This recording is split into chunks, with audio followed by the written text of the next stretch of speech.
Robin Kay. I am a Chalk Couture independent designer, and welcome and thank you for watching my video.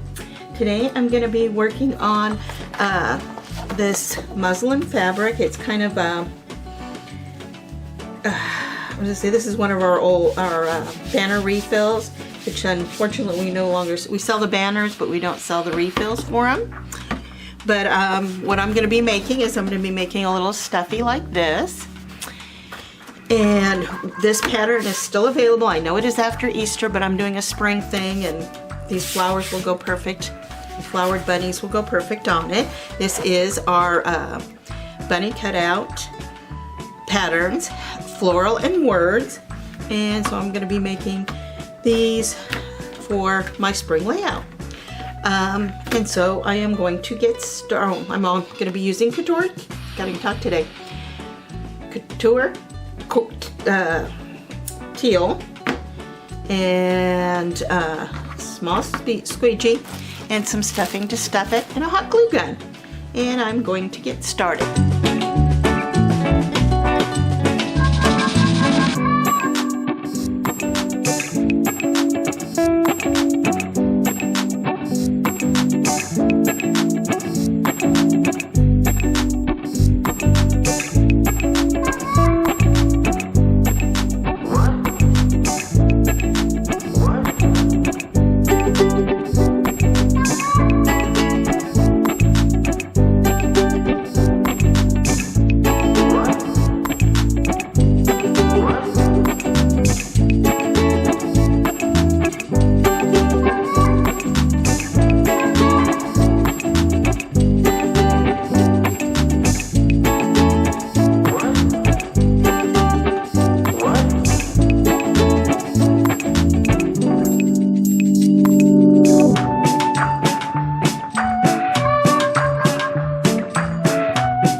double so that everything came out even. And I use chalk paste rather than ink because I'm not going to be washing these, so there's no need to heat set them or anything. But if you are interested in any of this, all my details and links are below. Please subscribe to my channel. Feel free to comment below. And again, thank you for watching. See you in the next video. Bye. Have a great day.